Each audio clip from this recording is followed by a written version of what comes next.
CEO Magazine recently named Texas the best state to do business. Oh yeah, for the third time in a row. Didn't you think if the University of Texas had won the national championship in football for the third time in a row, that'd be on the front page of the newspaper? Darn tootin' it would be, and it ought to be. Area Development Magazine gave us their Golden Shovel Award for economic development, job creation. And that is that we're creating jobs. We're giving people, I think, the most powerful thing that we can give them. And that's a job.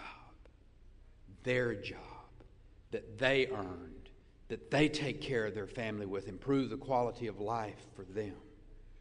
That's what's so powerful for me. That's why I'm so excited about being the governor of this state that really gets it, a state that has created this environment. 1.2 million jobs created in the last 4.5 years. Texas created over half of the jobs created in America.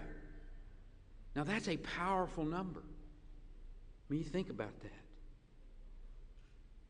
Could you imagine the Texas economy without taking Texas into account? I mean, you think about the headlines of the New York Times then. Man, they could really write some depressing headlines. Then, I mean, that's an interesting idea. Think about the Texas economy would look like if we were our own country. Now, Governor, that's not such a bad idea well, let me pull myself away from that reverie.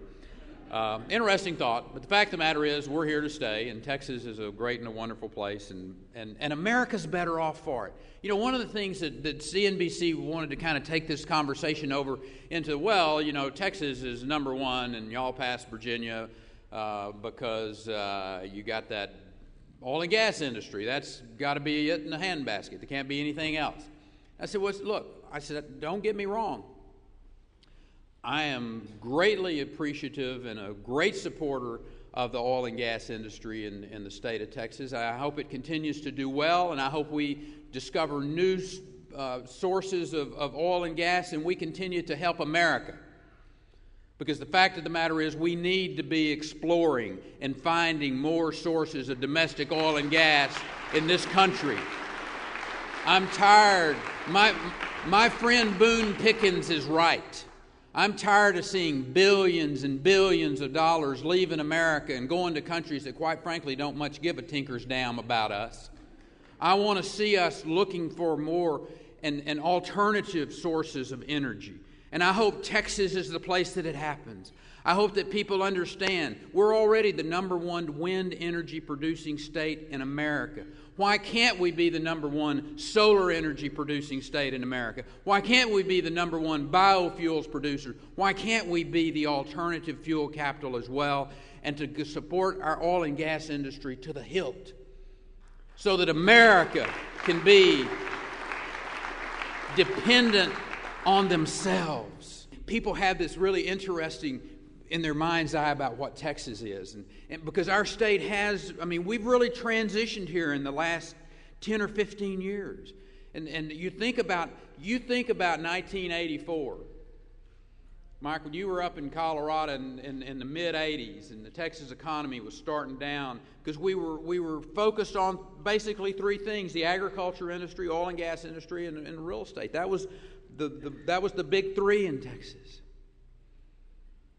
And we went into a slump, a long and difficult slump. And if you would have told somebody that in 2008, in 1988, 20 years ago, if you would have told somebody, said, tell you what, Texas is going to be the home of more Fortune 500 companies than any other state in the nation, you could have given odds and made more money than if you'd have bought Dell stock that year. I'll guarantee you.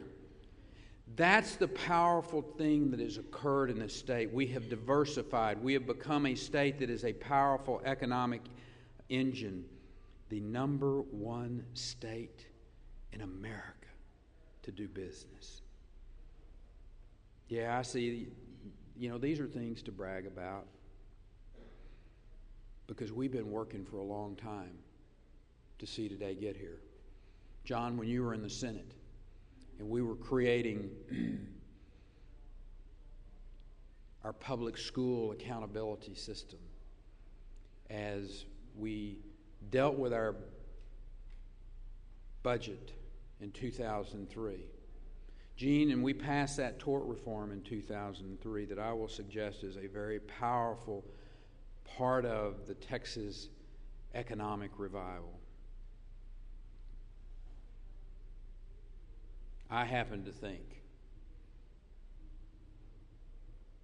that to make our state even more of a player in this global marketplace that we find ourselves in, that economic battlefield holds the greatest promise for the state of Texas. And speaking of battlefields, reminds me of the name of this award. Anita and I had the opportunity on that same trip to go tell the French about the Texans aren't all oil-soaked and cowboys. And I told him, I said, I know a few like that. And I said, I've been confused for one of those a time or two myself. But I said, the fact is, Texas is this powerful place in a very diverse economy. And on that trip, we also had the opportunity to be a part of the ceremony at Omaha Beach, the cemetery, on June the 6th. 62nd anniversary of a very powerful day in our country's history, and certainly in Europeans' history. One very little known group. They were airborne soldiers and had operations in World War II, and they were called Pathfinders. And their job was to go in before anybody else, to parachute in behind the enemy lines, to light up the drop zones so that the following troops and supplies would know where to land and to where to be. And, an amazingly challenging and sometimes hostile environment to work in, and they took risk. They took risks to increase the odds of a positive outcome. So in that sense, I'm very honored that you would consider me a Pathfinder. And I'm very pleased to be in a room of men and women who I consider to be Pathfinders as well. And I encourage you to keep taking chances. I encourage you to keep getting out ahead of the crowd, to keep exploring new territory and taking the risk on a new technology that may not only create wealth, Francisco, but change people's lives forever in a very positive way. Your willingness to create and innovate are beacons to other people. It lights the way, not just for your business, but it lights the way for other people to find this extraordinary place called San Antonio, Texas, that will forever be one of the leading beacons of economic prosperity, not just in Texas, but around the world. God bless you and thank you.